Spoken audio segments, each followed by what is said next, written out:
Welcome in, ladies and gentlemen, to another edition of the SWU Coaches Show. I'm your host, Sawyer Price, and today with me is the men's head basketball coach, Nick Pasqua. Coach, how you doing? I'm well. How are you? I'm doing great. Thank you for joining us. First off, how's your summer? Summer was good. You know, we've got a 2-year-old and a 1-year-old running around the house, so plenty busy all the time, and got to go back and look at all our stuff from last year and see if we can figure out some new stuff for this year. Well, good. Sounds like a very eventful summer. It was. Now, Coach, last year wasn't the best of years, but you guys were ranked 10th preseason. How are you going to use that to motivate you, or if anything, look at it at all? Well, I think it motivates you. I mean, nobody wants to be picked 10th. Exactly. But we weren't last, so I think that's one thing to look at. We won 2 games and 1 conference game.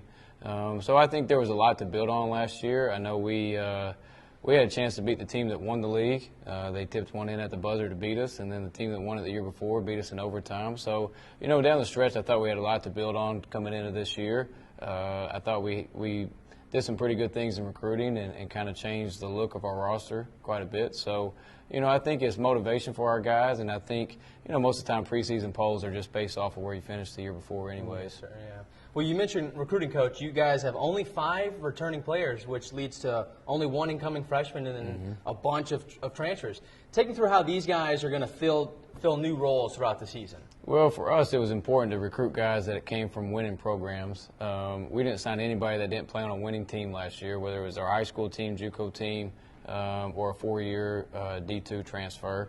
So I think that was important. So we try to address that. We try to make sure the skill set fit our system. We had to get some size. Our biggest guy last year was 6'4", and that's going to be hard to win. So we've got some size. I think we've got some pretty versatile guys. We can play a lot of different lineups. We can go big. We can go small. So I think we've got a pretty versatile group. Yeah, Coach, you were talking about a few of your players, you know, being versatile. You had 2 players who kind of rose to the top. You had Jalen Lowry and Diego Poor. Jalen Lowry actually led the team in points with 468 points and 102 bounce, which was second in the team. Then you had Diego Poor, who had 218 points, 61 assists, and 82 rebounds. So how are these 2 going to be basically leaders of the team this year? Well, I think they have been, and it's more so not just their athletic or their performance on the floor, more so being more vocal, making sure if we're supposed to start at 6 o'clock that everybody's there at 5:45, dressed, ready, stretched, ready to go, and then going into your second year, it's nice to have some guys that know what to expect.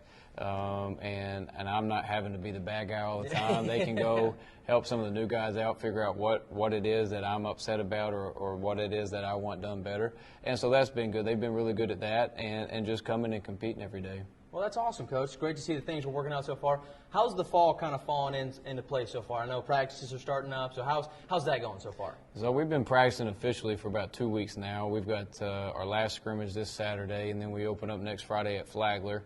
So we go to Florida, play 2 opening games, and it's going to be our non-league schedule is probably as tough as it can get. We've got everybody we play is either in the Peach Belt or the SAC, so there's not going to be you look at the schedule and say, oh, well, we should be able to get this one or that one. We're going to have to play well every night to have a chance to win. All right, Coach. Well, thank you for joining me on today's episode, and we wish you the best of luck throughout the season. All right, I appreciate it. There you have it, folks. Thank you for joining us on another edition of the Coaches Show. Have a great day.